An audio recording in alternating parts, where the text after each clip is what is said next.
Sebelum melanjutkan, jangan lupa subscribe dulu, terima kasih. Bab 230, Rencana Lamaran Jordan. Ya, Jordan berencana melamar Victoria. Meskipun mereka sudah lama tidak bersama, perasaan mereka terhadap satu sama lain tulus dan kuat. Setelah mengalami begitu banyak hal bersamanya, Jordan telah memutuskan bahwa Victoria adalah wanita yang dapat menemaninya seumur hidup. Selain itu, Victoria sudah berusia 31 tahun, dan usia subur terbaik bagi wanita adalah 25-30 tahun. Usianya kini telah lewat dari usia terbaik untuk melahirkan, dan dalam 2 tahun lagi, usianya akan dianggap sebagai usia ibu lanjut. Ibu hamil pada usia lanjut memiliki risiko lebih tinggi mengalami malformasi janin dan peningkatan kejadian penyakit genetik. Sebagai keluarga kaya raya, keluarga Stelle sangat mementingkan kesehatan anak-anak mereka, sehingga kakek Jordan juga pernah membicarakan masalah ini kepada Jordan sebelumnya.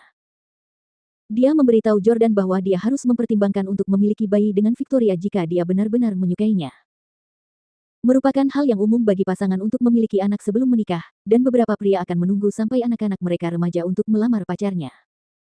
Namun, beberapa orang lebih memilih menikah sebelum memiliki anak. Jika Victoria memiliki anak di luar nikah, dia mungkin akan dipandang sebelah mata oleh sebagian orang.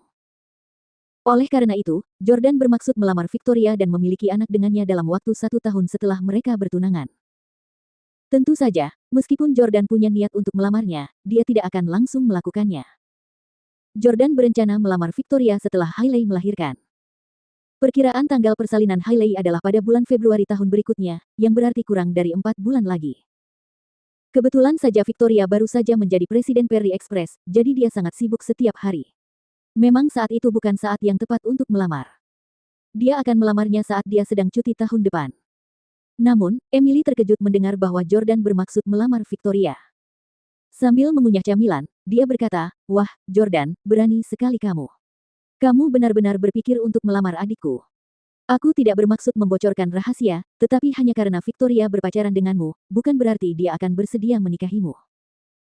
Mungkin dia pikir kamu muda, tampan, dan bugar, dia mungkin hanya mempermainkanmu, dan dia akan meninggalkanmu begitu dia sudah muak denganmu." Emily pernah bertanya kepada Victoria tentang latar belakang keluarga Jordan sebelumnya, tetapi Victoria mengatakan kepadanya bahwa dia berasal dari keluarga biasa-biasa saja. Walaupun Emily memiliki kesan yang baik terhadap Jordan, dia juga merasa bahwa Jordan tidak layak untuk saudara perempuannya. Jordan merasa agak malu untuk beberapa saat, jadi dia bertanya, "Apakah menurutmu aku tidak cukup baik untuk adikmu?" Emily mengangguk tanpa malu dan berkata, "Victoria adalah presiden perusahaan yang bernilai miliaran, jadi kamu memang agak tidak pantas. Mengapa kamu tidak mencoba mendekatiku saja? Aku hanya seorang pramugari, dan status kita tidak jauh berbeda. Usia kita juga hampir sama, haha." Jordan terdiam.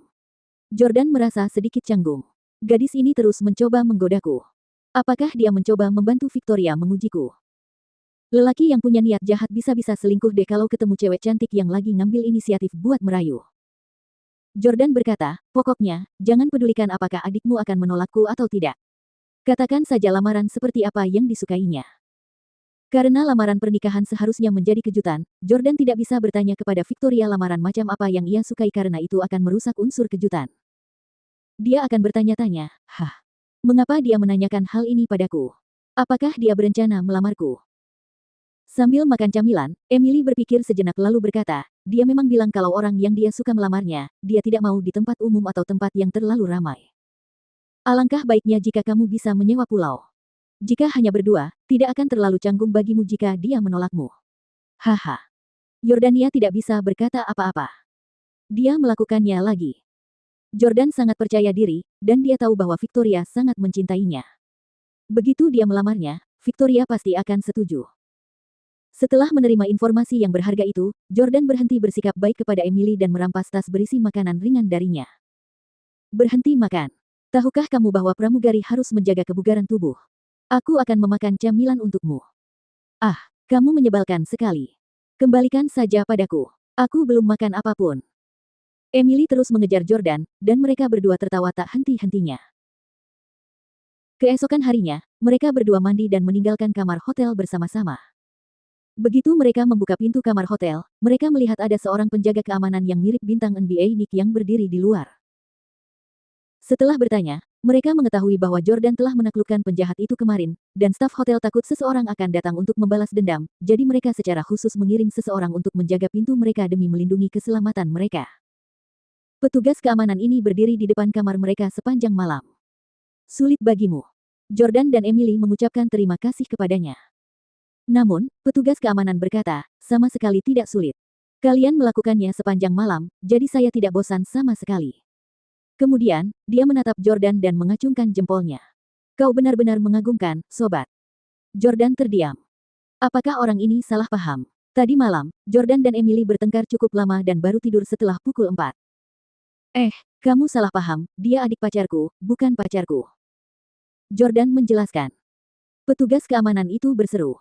Oh, saya tidak akan memberitahu siapapun, saya janji. Jordan terdiam, tetapi Emily tertawa terbahak-bahak. Bukan saja dia tidak takut menciptakan kesalahpahaman, dia bahkan berinisiatif memegang lengan Jordan saat mereka keluar dari hotel bersama. Setelah sampai di pintu masuk, keduanya harus berpisah. Jordan harus kembali ke New York City sementara Emily harus bersiap untuk penerbangan berikutnya. Semoga lamaranmu berhasil. Sampai jumpa, kata Emily sambil tersenyum lebar, melambaikan tangan ke arah Jordan untuk mengucapkan selamat tinggal. Jordan memandang Emily yang naif dan lincah dan tiba-tiba merasa bahwa pengorbanan Victoria di masa lalu tidak sia-sia. Emily kini bahagia dan riang. Pekerjaannya tidak begitu melelahkan, dan kebutuhan materinya pun terpenuhi. Bukankah itu yang diinginkan Victoria untuknya? Masih membawa aroma Emily, Jordan membeli tiket untuk pulang. Sekembalinya ke New York City, hal pertama yang dilakukan Jordan adalah membalaskan dendamnya terhadap Emily. Kelima bajingan itu, termasuk Chaiden, bertindak sejauh itu dengan memperlakukan Emily sebagai mangsa. Emily bahkan hampir membiarkan Chaiden berhubungan seks dengannya. Begitu salah satu dari mereka menyukainya, mereka pasti akan merekam video dan membagikannya kepada orang lain. Itulah pentingnya kelompok mereka. Jordan juga seorang keturunan kaya, jadi dia tahu betul tujuan pertemuan Chaiden dan teman-temannya.